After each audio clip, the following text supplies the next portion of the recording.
Bismillah, Assalamualaikum warahmatullahi wabarakatuh.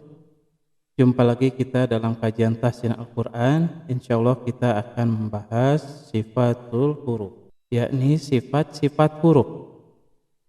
Di antaranya adalah sifat huruf jahar, yakni huruf yang dibaca dengan jelas, sekalipun keluar udara maka tidak terlalu banyak.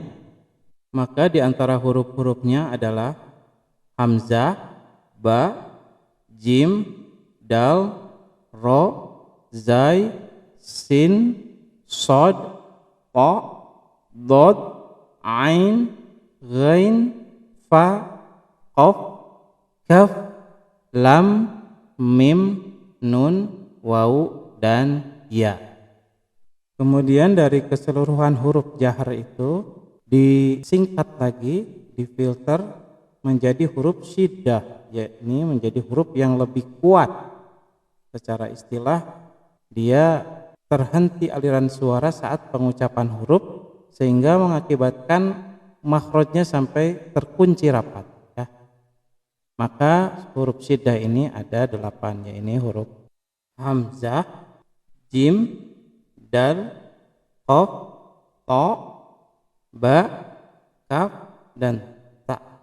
Disingkat menjadi ajid qatin bakat. Ajid qatin bakat. Kemudian setelah ini ada sifat huruf yang berlawanan dengan huruf jahar dan syiddah, yaitu sifat rakhawah. Apa itu sifat rakhawah? Yaitu sifat huruf yang lunak, yang mengalirkan suara saat melewati makhraj. Sifat rakhawah itu sendiri ada 16 huruf ya, ada 16 huruf. Yakni huruf ta, ha, kha, zal, zai, sin, shin, shad, dad, wa, ain, fa, ha, waw, ya, dan alif. Kemudian di antara semua huruf sifat rakhawah ini maka difilter lagi, dikhususkan lebih spesifik menjadi sifatnya huruf hamas, yakni dengan mengalirkan udara yang lebih kuat lagi. Hurufnya sendiri terdiri atas 10 huruf, yaitu fa, ha, ta, ha, shin, kha, shad, sin, kaf, ta. Disingkat menjadi fahattahu syakhsun sakat. Sahabat-sahabat sekalian, kemudian di antara kedua sifat itu ada yang tengah-tengah ya, yakni sifat huruf yang sifatnya tawassut atau bainiyah. Di antara huruf-hurufnya adalah lam, nun, ain, mim, dan ro. Disingkat menjadi lin umar. Lin umar. Kemudian dari sifat itu semua tadi, maka Al-Imam Ibnu Jazari menerangkan bahwasanya dalam pembacaan setiap sifat-sifat huruf perlu adanya intonasi yang jelas ya. Dikatakan oleh Imam Ibnu Jazari, kamu tidak akan mendapatkan sifat huruf dengan sempurna kecuali dengan intonasi yang jelas ya. Baik, kita teruskan selanjutnya, yaitu sifat huruf isti'la ya. Caranya yaitu dengan menaikkan lidah ke langit-langit ya. Dan saat itu posisi lidah harus terangkat ke atas. Di antara huruf-hurufnya adalah kebanyakan huruf-huruf tafkhim yang dibaca dengan vokal o ya. Yakni huruf kha, shad, dad, ghain, ta, qaf, dan gha. Dari semua huruf itu dispesifikkan lagi menjadi sifat huruf itbaq, yakni lidah lebih terangkat lagi, hampir menempel ke langit-langit ya. Ada 4 huruf, yakni shad, dad, qa, dan dha. Kemudian naik lagi sampai pinggiran lidah menempel ke langit-langit mulut. Hal ini disebut dengan hafatul lisan ya. Ini sifat huruf istitalah ya. Istitalah hanya ada 1 huruf, yaitu huruf dod ya, huruf dod. Kendati pun demikian, ada beberapa ulama yang mengatakan itu cukup sebelah saja dari sisi lidah, kanan atau kiri, maka disebut dengan ihda hafatul lisan. Tetapi tetap yang lebih afdol menurut Imam Ibnul Jazari adalah keduanya, ya, sisi kanan dan sisi kiri dan bagian depan seluruhnya menempel ke langit-langit di mulut. Kemudian disimpulkan bahwa dari semua huruf isti'la ini yang berbunyi vokal O yang disebutkan tafkhim, kebalikan dari itu adalah istifal, yaitu merendahnya lidah.